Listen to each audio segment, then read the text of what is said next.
Muy buenos días a todos. Vamos a dar comienzo a esta segunda lección conmemorativa Mariano Artigas. Tiene la palabra el profesor doctor don José Manuel Jiménez Amaya, director del Grupo de Investigación Ciencia, Razón y Fe de la Universidad de Navarra.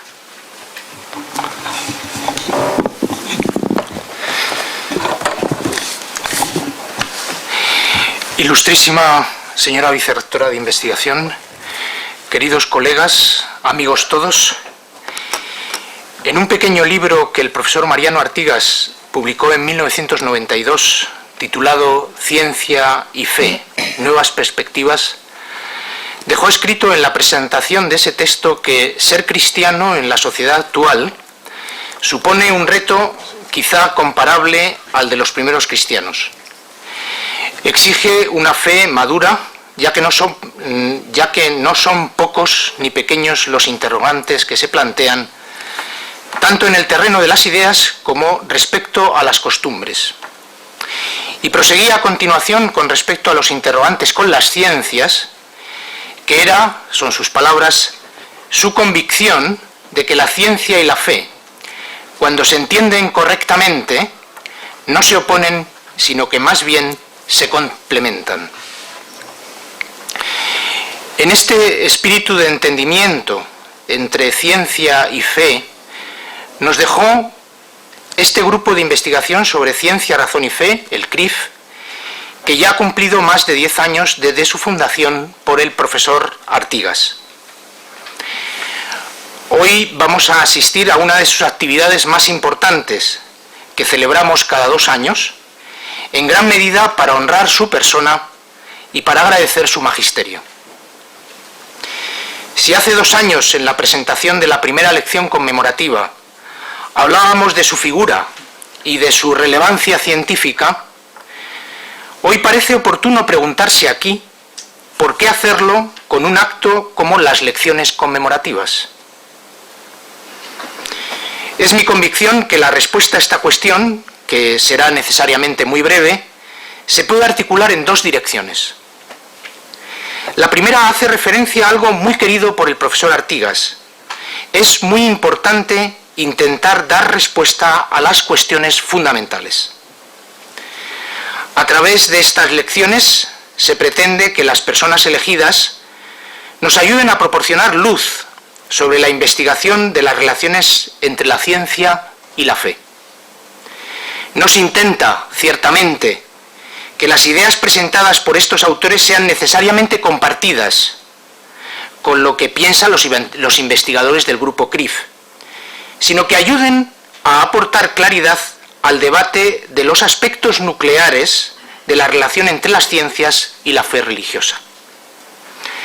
En este punto, Mariano Artigas mostró, icónicamente, podríamos decir, cómo se puede colaborar intensamente con personas que no pensaban igual que él, en algunos o en muchos aspectos de su reflexión sobre la ciencia y la fe, y al mismo tiempo avanzar en el conocimiento de estas cuestiones gracias a esas mismas colaboraciones. La segunda reflexión queda ilustrada en el marco donde se celebran bianualmente estas lecciones, que no es otro que el ámbito académico de la Universidad de Navarra. Siempre ha sido nuestra intención intentar aunar en este acto a representantes de todas las facultades de nuestra universidad. Y con ello intentar también poner de manifiesto esa idea de Sir John Templeton, tan querida también por Artigas, de que el premio que lleva su nombre, el prestigioso premio Templeton que se otorga cada año, sea superior en cuantía al de los premios Nobel. Y la razón es porque se intenta premiar a aquellos que han aportado luz en un tema tan fundamental para la vida del hombre como es la relación entre las ciencias y la religión. Pues bien, en este marco universitario nos parece importante reconocer que don Mariano fue un investigador interdisciplinar, alguien que creyó siempre en las tareas colaborativas como un poderoso motor de resolución de problemas y de mejora personal. Creyó y vivió verdaderamente que la interdisciplinaridad es un lugar de encuentro para proporcionar respuestas duraderas y profundas a cuestiones esenciales para el hombre. Sin embargo, me parece que lo más importante es resaltar que el profesor Artigas fue interdisciplinar él mismo, en su propia persona, y que además supo crear un instrumento en esta universidad tan querida por él, que perdurase en este fin fundamental para la misma universidad, más allá de su propio tiempo. Esta última idea es algo en lo que pienso con frecuencia, quizá por experimentar en mí mismo de una manera creciente el influjo de don Mariano, ya que soy ahora el director del CRYF sin haber estado presente en sus inicios. No me queda ya más que agradecer a la Universidad de Navarra su incondicionado apoyo y a la Fundación Templeton su generosa ayuda, y a todos ustedes su atención. Muchas gracias.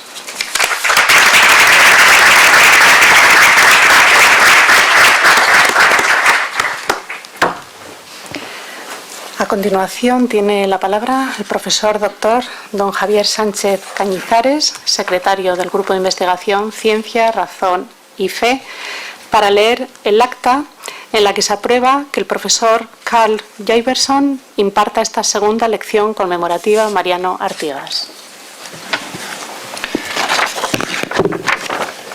Los miembros del Grupo de Investigación Ciencia, Razón y Fe de la Universidad de Navarra, en la reunión ordinaria del día 2 de abril de 2012, acordaron por unanimidad conceder al profesor Karl Giberson el honor de pronunciar la segunda lección conmemorativa Mariano Artigas.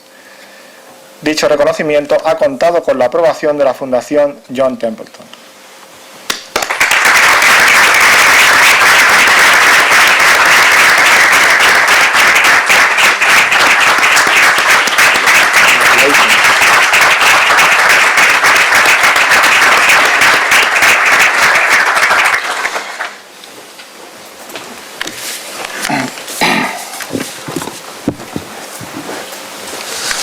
Tiene la palabra el profesor Sánchez Cañizares para presentar al profesor Giberson. Most Honorable Vice President and authorities of University of Navarra, dear CRYF's members, dear professors and students, it gives me great pleasure to introduce Professor Karl Giberson as the guest speaker of the second Mariano Artigas Memorial Lecture. Today, Professor Giberson's speech turns out to be a great opportunity to understand the need for a serious dialogue between scientists and believers regarding the big question of human knowledge. As many of you know, the Artigas lecture is intended to recognize the work carried out by the invited speaker. The CRYF members elect the person in charge 1.5 years before the lecture. The speaker is selected from amongst worldwide scholars whose research fields involve questions related to science, philosophy, and religion. Professor Giberson amply meets these requirements as a scientist and a philosopher, thanks to his long-lasting work at the intersection of America's creation-evolution controversy. Born in 1957 in Bath, New Brunswick, Canada, Professor Giberson held a PhD in physics at Rice University and has lectured on science and religion at many prestigious venues as the Vatican, Oxford University, and London's Thomas More Institute. From 1984 to 2011, Dr. Giberson was professor at Eastern Nazarene College, where he created distinctive interdisciplinary courses and programs. From 2007 to 2010, he headed the Forum on Faith and Science at Gordon College. For 3 years, and in 2009, he was the program director for the Venice Summer School on Science and Religion.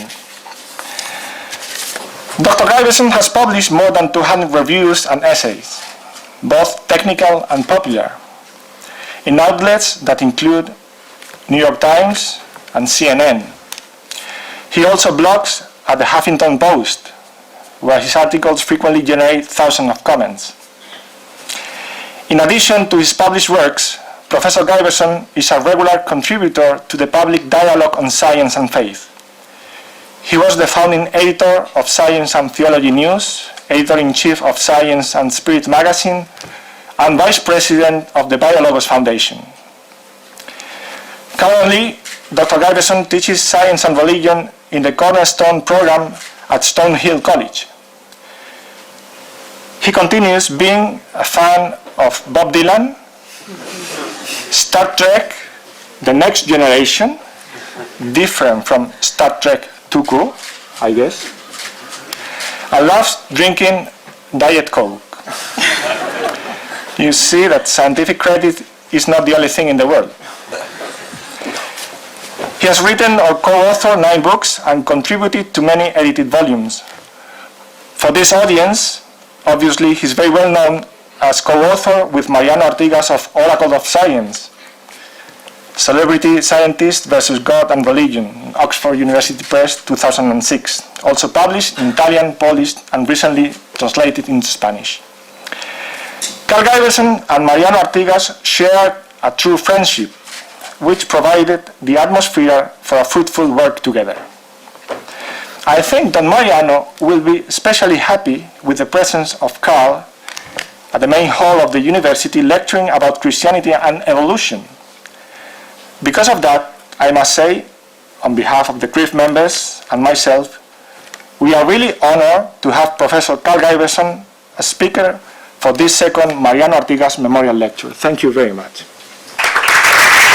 Thank you very much for those very generous remarks. That's mine. Thank you for that introduction. Deeply appreciated. Mariano was a dear friend, and I was very privileged to know him. And I know of no one who embodied great learning and humility and deep spirituality in quite the way that Mariano did. And all of us who knew him were privileged to count him among our acquaintances. And it was one of the high points of my professional career to be able to collaborate with him on a book.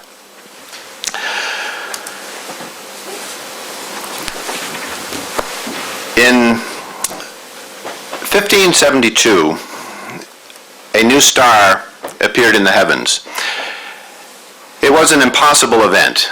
An astronomical tradition going back to Aristotle had declared that the heavens were perfect and unchanging, a generalization that had gone unchallenged for 2 millennia.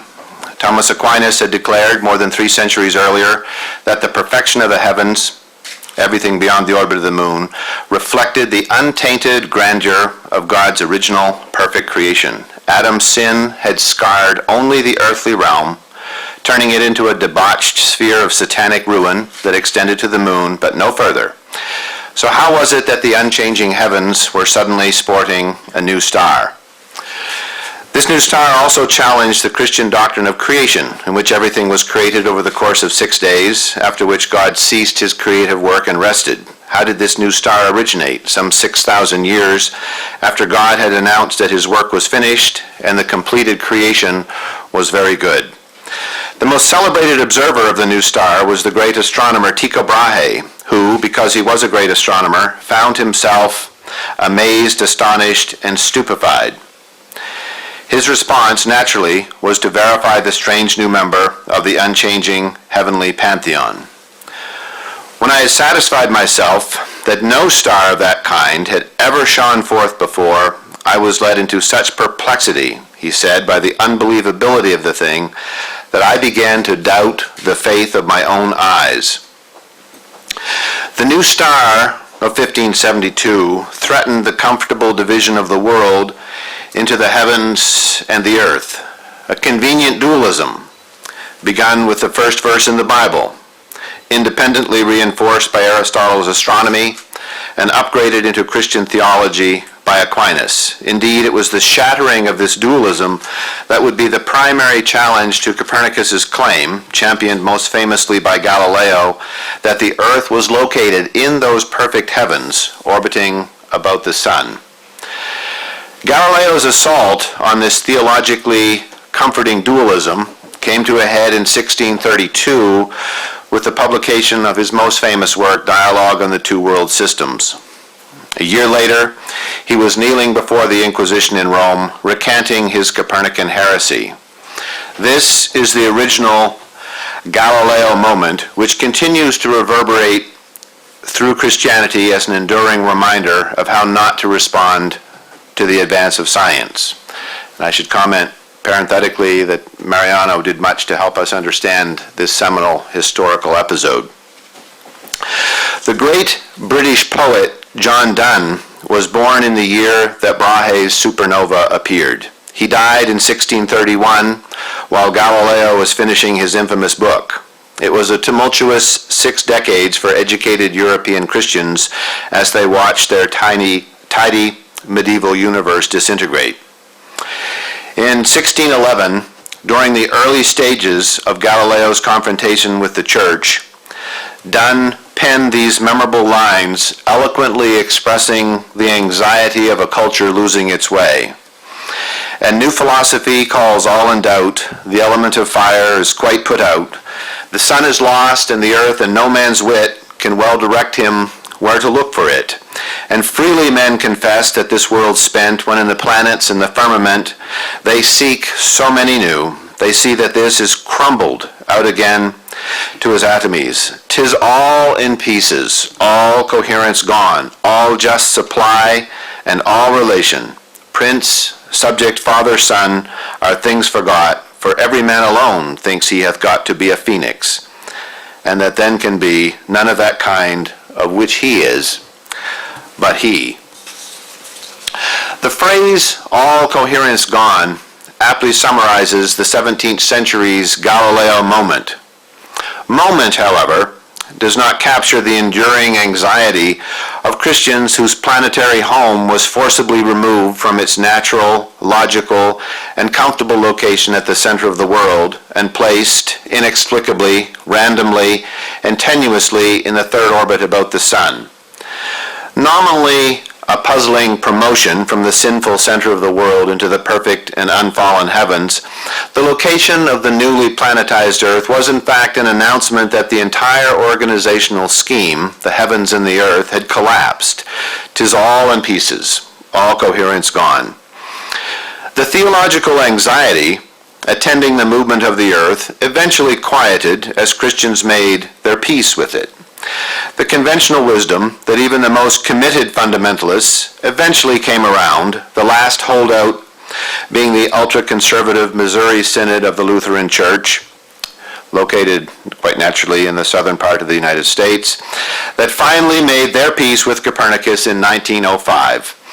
At the present time, I am unaware of a single faith community that rejects the notion that the earth goes around the sun.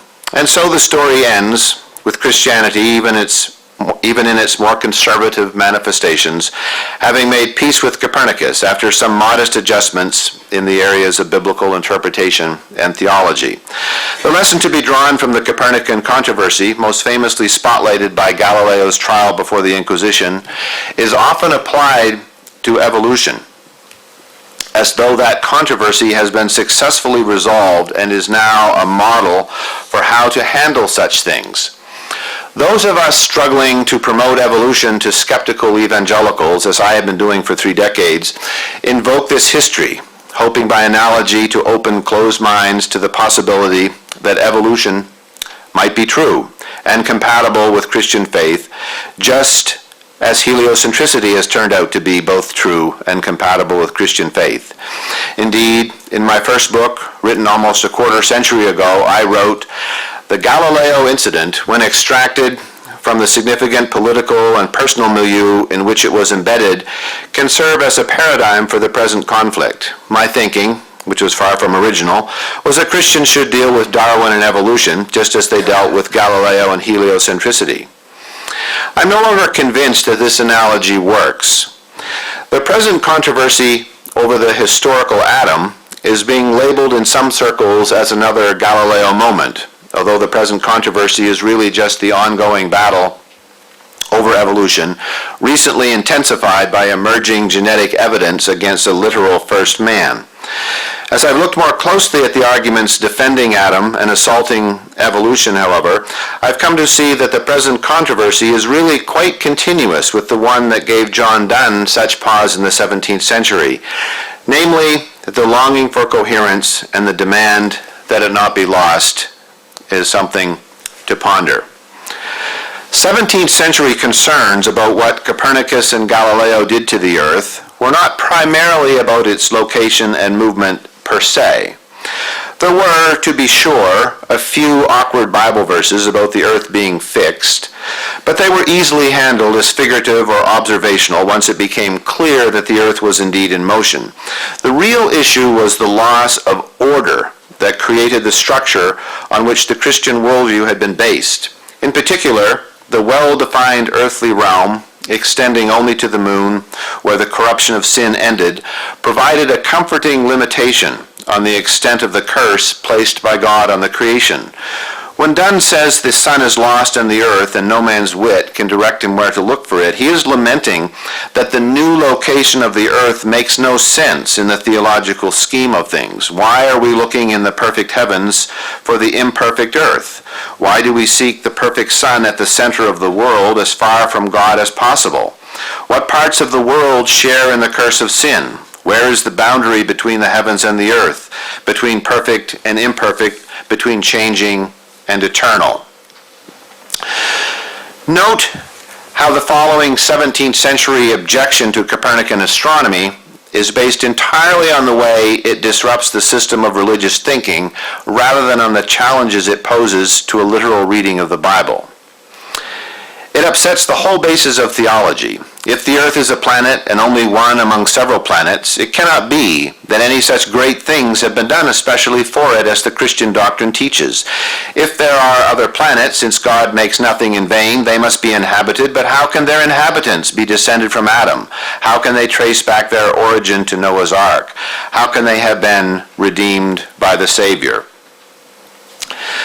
Today's anxiety about the historical Adam takes this same form. The literal meaning of the Bible verses about his origin, created from dust in a perfect garden in the Middle East about 6,000 years ago, is up for grabs, just as the literal meaning of biblical references to the fixity of the earth has long been up for grabs. Only the most fundamentalist Christians, who reject most of science anyway, feel no pressure to modify their interpretations of Genesis. For Christians who take science seriously, the biblical Adam is not as important as the theological Adam. That is, Adam as the source of sin, death, and the curse is what matters, not when and where he lived. In other words, Adam has a role to play in keeping the theological system coherent, just as a centralized earth once had such a role. Today's controversy over evolution and the historical Adam is best understood as the ongoing controversy over the Copernican revolution because of the great deal of overlap between the central concerns raised by each, concerns about how the overall Christian understanding of the world and its history, especially the central theological role played by humans, fits with the reality disclosed by science. A historical Adam fits into the Christian theology scenario known as creation, fall, redemption. God created everything perfect in the beginning. A human choice to reject God and commit sin messed up the perfect creation, all of it. Jesus' work of salvation redeems humans from that sin, a precursor to God redeeming all of creation at the end of time, creating a new heavens and a new earth. Phrases like the unified biblical narrative are often applied to this simple scheme. The theological system here contains the following elements. God created a perfect world that was free from sin, consistent with his nature and omnipotence. God gave his creatures freedom. The creatures, Adam and Eve, abused their freedom and sinned. The source of all the imperfection, evil, death, and suffering is the sin of Adam, and God is in no way responsible for it. He created only perfection. God, working through Christ, redeems humans from their sin, and God wraps it all up in the end. This scenario entwines naturally with the medieval worldview. God creates the world with two realms, earthly and heavenly, both perfect. When Adam sinned, God curses the earthly realm, the human part of the world, conveniently bounded by the orbit of the moon. This curse creates thorns, carnivores, and germs that produce thickness. God does not curse the heavens, since that part of the creation is completely separate from the realm where Adam lived. The entanglement of the two concerns, the location in space of the earth and the location in time of Adam, emerges when we look at two related theological questions: the special role played by humans in the divine drama, and the spatial and temporal extent of the fall. If the earth orbits the sun, what is the spatial domain of the universal curse? When Neil Armstrong stepped onto the moon, was his footprint on perfect and uncursed soil? Does the Mars rover explore a perfect planet that could never be home to weeds and thorns? Is the outer solar system photographed by the Voyager spacecrafts different than the region around the Earth? Are aliens on distant planets sinful? Would aliens, like Star Trek's Mr. Spock, with one human parent, inherit Adam's original sin? These questions seem strangely out of place in an age of science, and yet a curse on the physical creation has long been a central Christian doctrine, discarded only by very liberal theology. In the same way, the temporal domain of the curse is impossible to pin down in time without a historical Adam at the beginning of time. If sin and death entered the world with Adam's sin, how did so many species go extinct before he sinned? If nature was indeed red in tooth and claw before sin, is God then responsible for so much suffering? Did God intend the lion to chase down the hapless zebra, as we see on nature shows? Or is that grisly scenario a consequence of human sin? If we evolved from earlier life forms, how did our sinful natures arise? And at what point in the development of ever more intelligent primates does the concept of sin begin to make sense? Do we even have sinful natures? If there is no fall from perfection, then what does salvation mean? Is it all in pieces, all coherence gone? Most Christian thinkers agree that there exists no satisfactory resolution to the problem of evil, the origin of sin, the nature and extent of the curse, and the closely related problem of evil. These are mysteries. This mystery extends to Adam and Eve and whatever role they may have played in this perennial theological problem. A 2013 edited volume to which I made a modest contribution, titled God and Evil, begins by noting that there are few topics in the history of Christianity, indeed of Western thought in general, about which more has been discussed than this one. Adam's role in bringing evil into the world figures prominently in the discussions. In fact, it would be fair to say that Adam plays a significant role in all 20 of the theological discussions. Tensions inherent in taking God's two books seriously are nowhere more apparent than in this controversy. Elaborate explanatory scenarios align along a near continuum, from a biblical literalism that rejects science all the way to a theological liberalism that summarily rejects any troubling biblical claims. In between the extremes are creative efforts to keep the two books in conversation. The British biochemist and leading science and religion scholar Dennis Alexander has tried to sort this out. He identifies 5 different categories into which these scenarios fall. The first is an ahistorical view with no connection at all between the theological and biological narratives. Adam and Eve are mythological characters unrelated to any humans from any point in history. Genesis is making a purely theological point about the role and importance of humankind in God's purposes. This, of course, is not without its complications, since many scientific developments suggest that humankind does not actually look all that special.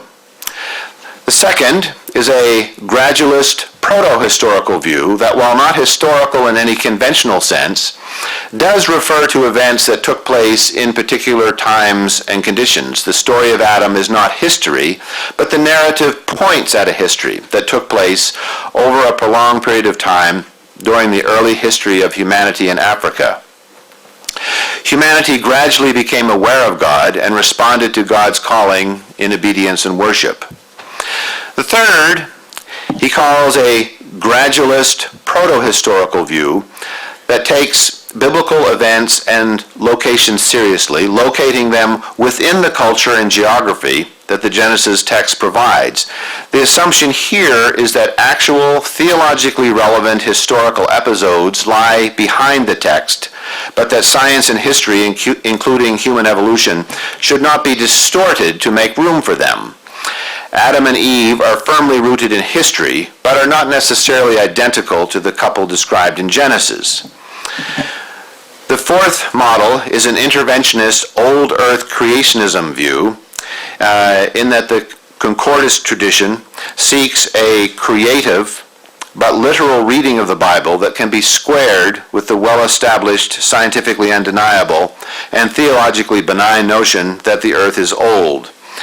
And finally, and this is very much a political problem in the United States, there is a science-denying young earth creationism that rejects claims that the book of nature is itself a revelation from God, with authority on par with the Bible. Science is rejected or speculatively reframed to preserve a natural reading of the Bible, always in English and often in the King James Version. The balance between the Bible and science in this set of models can be struck in a variety of ways, all of which create dramatic and very different versions of the story of Adam, sin, the curse, and evil. Not surprisingly, America's resilient and prospering young earth creationists continue to astonish us with their elaborations of their science-free model in the light of new scientific discoveries, like the possibility of life on other planets. Not long ago, the media buzzed with speculation about a newly discovered planet far from our solar system, Gliese 581g. The new planet could possibly be inhabited since its temperature was compatible with water being a liquid, the most important ingredient in a biosystem. The news promoted speculation, as it always does, about the existence of aliens and how they would relate to us. Ken Ham, America's leading young earth creationist, weighed in and argued that the alien planet, like the earth, would have been victimized by the fall and the universal curse. The Bible makes it clear, he said, that Adam's sin affected the whole universe. This means that any aliens would also be affected by Adam's sin. Now, this is an unimaginably strange claim. Ham is suggesting that were there aliens on Gliese, which is trillions of miles from the Earth, they would have suddenly seen a dramatic transformation of their planet about 6,000 years ago when God punished Adam and Eve by cursing everything. Gliese could possibly have been a sinless paradise like the Earth before Adam sinned. The Gleesons would have been happy, immortal, since there was no death before sin, and getting along fine with docile herbivores, and the laws of physics would not be causing everything to decay. All of a sudden, because of an act on a planet trillions of miles away, Gliese would have been struck with inexplicable suffering, death, and different laws of physics.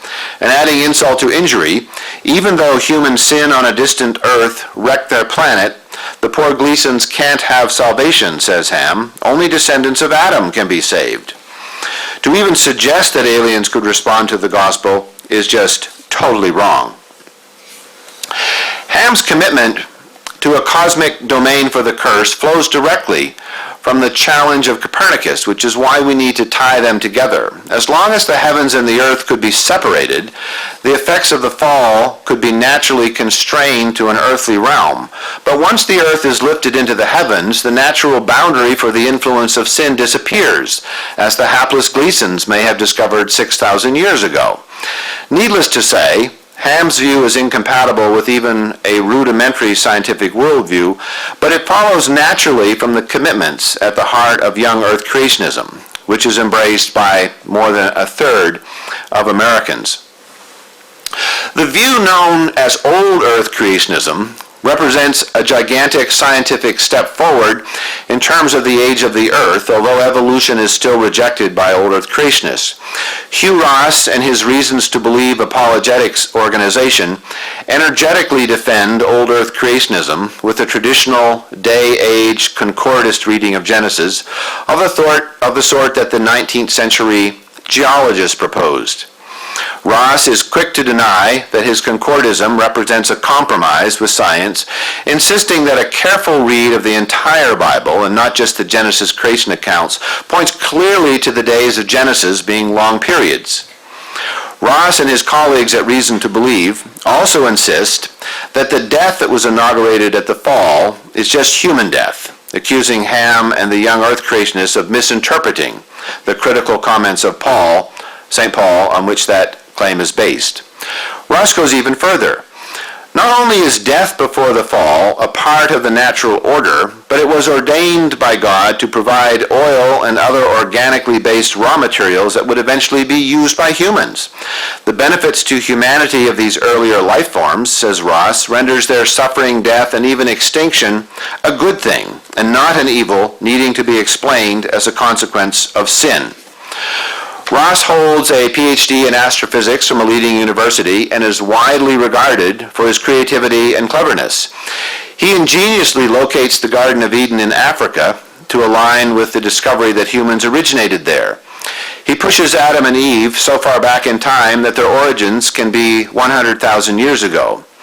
He predicts that the Y chromosome Adam has to be younger than mitochondrial Eve, since all males are descended from Noah's family after the flood, which is millennia after Eve, from whom all of the mitochondrial DNA comes.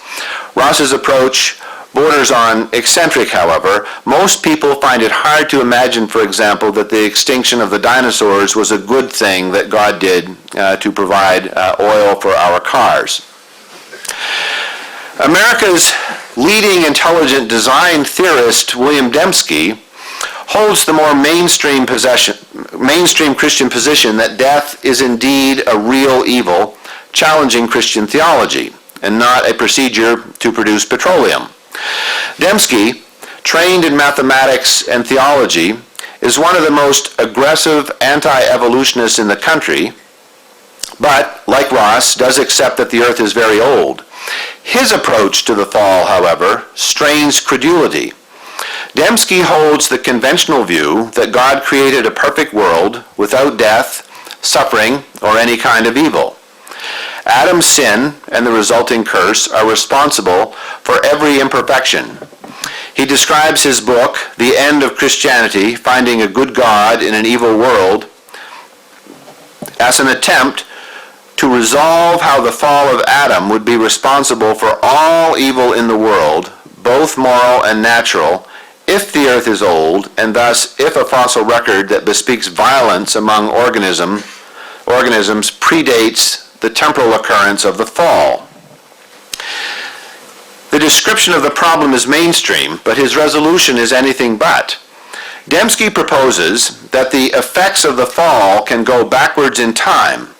Insisting on the conventional view that Adam's sin is the cause of evil, he proposes a retroactive view of the fall, in which God, by anticipation, allows natural evil in consequence of the fall. Dennis Alexander's own view is option 3 from the list above.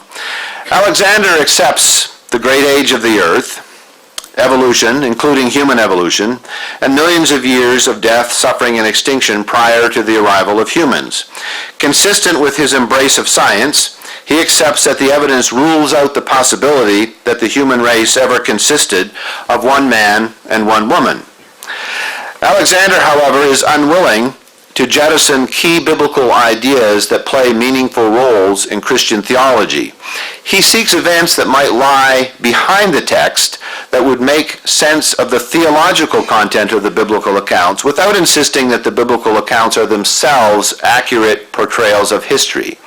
He suggests that the Genesis account is based on a historical episode where God reached into history and established a special relationship with humans.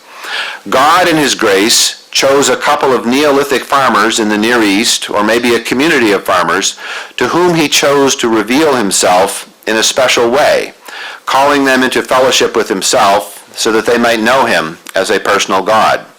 Consistent with others who hold similar views, Alexander calls these early humans Homo divinus, the divine humans, those who know the one true God, the Adam and Eve of the Genesis account.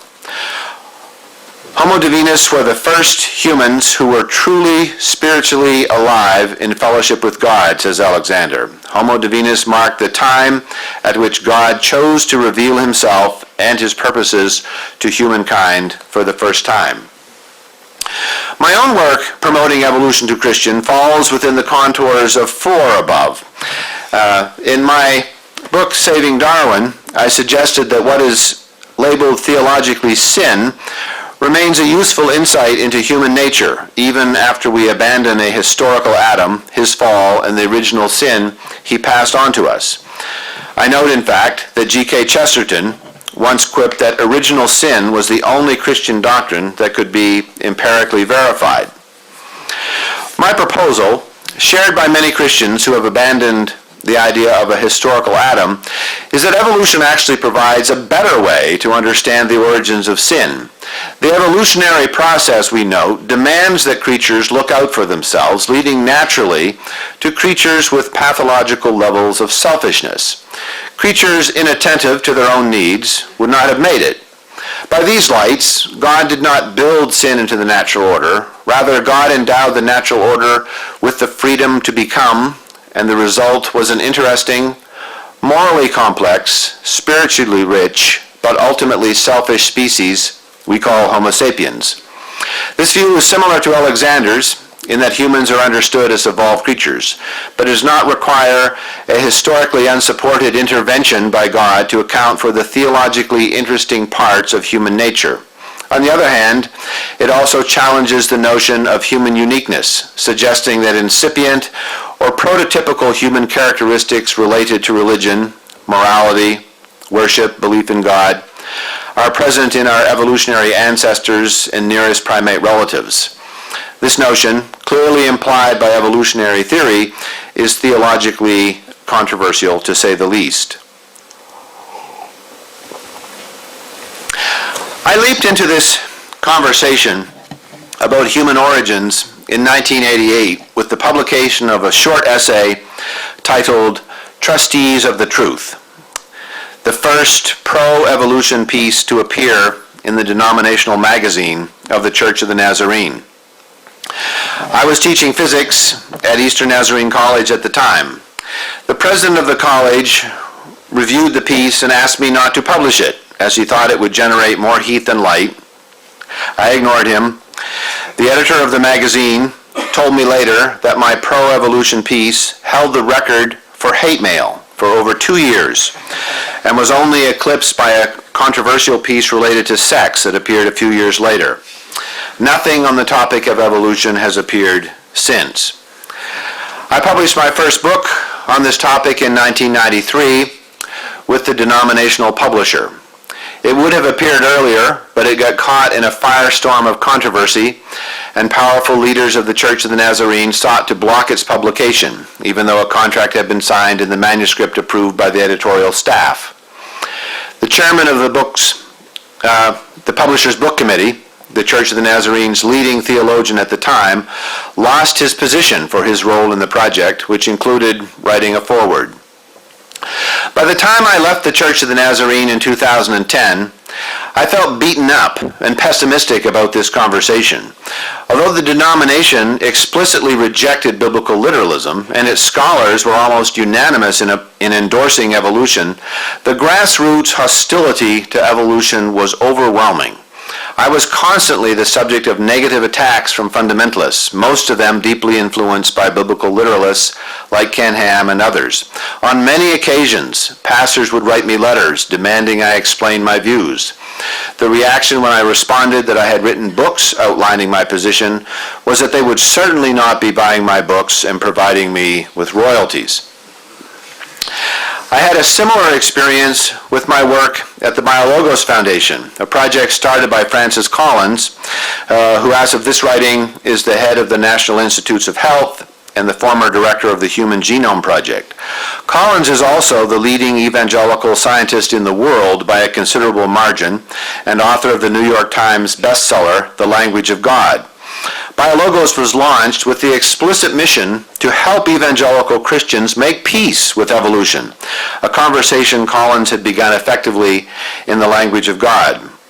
Collins and I, together with a few other evangelical leaders, began the project convinced that we needed to help evangelical Christians understand that evolution had been established as true and they needed to accept it. None of us thought that Adam and Eve were historical characters, and we were convinced that this was the primary problem that evangelicals had with evolution. If we could demonstrate that abandoning a historical Adam did not completely undermine the Bible and sink Christian theology to the bottom of an ocean of heresy, the door, we thought, would be open to an embrace of evolution. This turned out to be naive. The backlash against the BioLogos agenda was considerable. Donors, potential donors, pastors, and other key players made it clear that the historical Adam was not up for grabs. The Old Testament scholar Peter Enns and I were both terminated from the project because we were too clearly identified with this position. The BioLogos organization was forced into a retreat of sorts, backing away from strong advocacy of theistic evolution and all that comes with it, into a more moderate conversation in which theistic evolution merely has a voice at the table. Perhaps this is as far as America's 100 million evangelicals are prepared to go at this point. As it stands now, theistic evolution speaks with a quiet, often muted voice in America. Young Earth creationism, in contrast, is strongly and effectively promoted by several organizations, including Answers in Genesis, with an annual budget of $20 million. Old Earth creationism is represented by Hugh Ross and Intelligent Design by the Discovery Institute, both with multi-million-dollar budgets. I have trouble envisioning progress on evolution and the question of the first man, given the size of the projects opposing evolution and their unwillingness to compromise. And I was somewhat dismayed at some of my hosts here at Navarra who told me that these movements are starting to take root in Europe. Efforts to refashion Adam so he can fit somewhere in natural history are met with great hostility by biblical literalists. But literalists, of course, can't agree on what the Bible says. As close as they may be to each other theologically, Ken Ham and Hugh Ross sound like enemies when they debate what the Bible says about the age of the earth. The Discovery Institute is positively venomous in its attacks on evolution, equating it with everything from atheistic materialism to Nazism. In fact, drawing links between Darwin and Hitler has been one of the most successful ways to get evangelicals to despise evolution. The prominent Southern Baptist theologian Al Mohler, very influential, insists that the denial of Adam, or any other part of the Bible for that matter, leads to the total collapse of Christianity. Evangelical Christians, he says, will either stand upon the authority and total truthfulness of the Bible, or we will inevitably capitulate to the secular worldview. Protestantism, alas, has no pope to adjudicate these conflicts, and as a consequence, its community is filled with religious entrepreneurs who build megachurches, creation museums, and television networks founded on their own idiosyncratic understanding of Christianity, and generally unaffiliated with any larger religious tradition. Their projects are strengthened by the presence of enemies, real or imagined. They are free to convert theological trivia from the margins into Christian orthodoxy, as the creationists have done with the age of the earth. Protecting the historicity of Adam is a central concern for many well-funded organizations and evangelical colleges. They are prepared to counter claims to the contrary, and if those claims come from within the evangelical community, to marginalize and even expel the dissenters. I have friends who are unemployed now because of their positions on the historical Adam. Ironically, however, the Adams advanced and claims made on his behalf are often not biblical. The biblical Adam lived in the Middle East, not in Africa, as Ross suggests. The biblical Adam was created shortly after the earth, not billions of years later, as Dembski and Ross propose. Adam and Eve were the first two humans in the biblical story, not members of a tribe of Neolithic farmers, as Dennis Alexander proposes. And there is certainly no biblical warrant to suppose that Adam's sin changed the living conditions on other planets, a concept utterly foreign to the biblical authors, as Ken Ham insists. Christianity became the defining worldview of Western culture at a time when the best understanding of the natural world supported its theological claims in remarkable ways. The theological centrality of God's incarnation as a humble first-century Jew was reinforced by the centrality of the earth, the absolute need for a supernaturally created first couple, the uniqueness of the human species, and the obvious but profound effects of sin, apparent everywhere. Science no longer provides the same sort of reinforcement, and Christians remain deeply divided on how to respond to its sometimes grim revelations. The Copernican revolution has really not run its course. We have accepted that the Earth is a planet moving about the sun in a solar system at the edge of the Milky Way galaxy, but we don't know what to do with that knowledge. The Earth is lost, and we don't know where to look for it.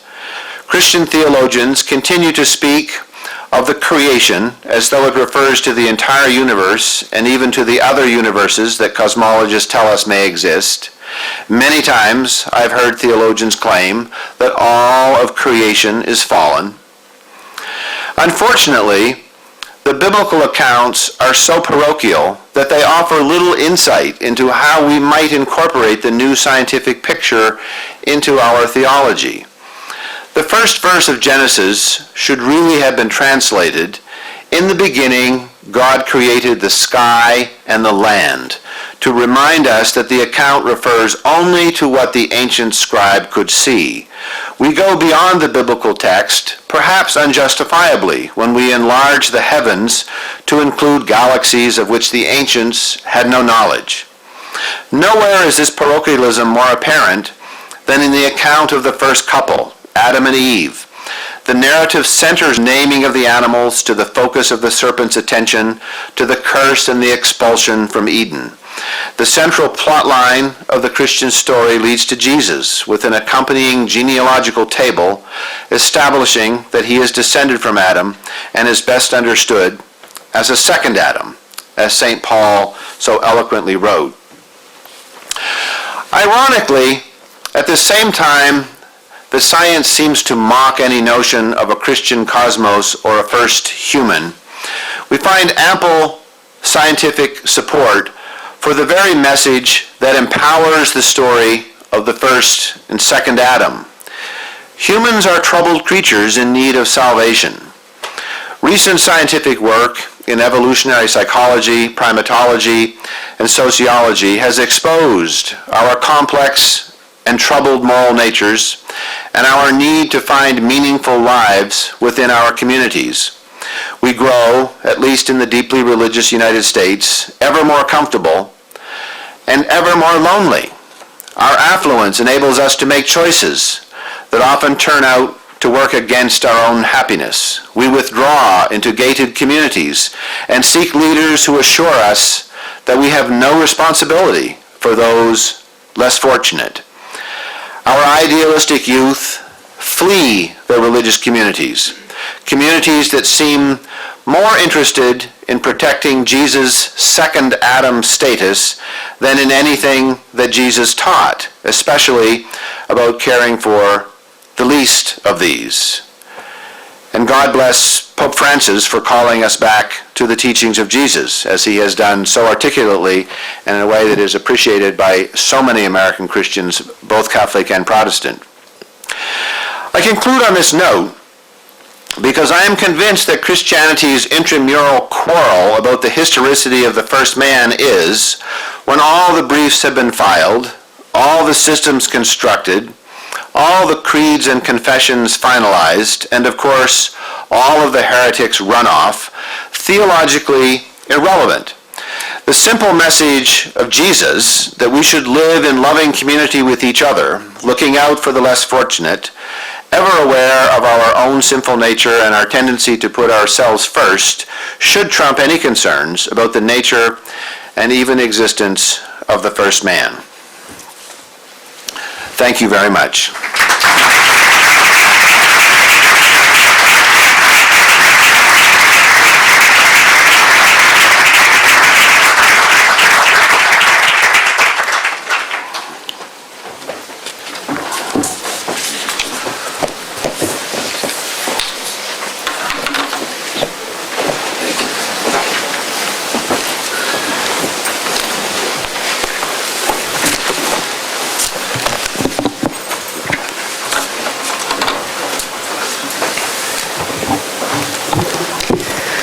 Thank you very much indeed, profesor Giberson.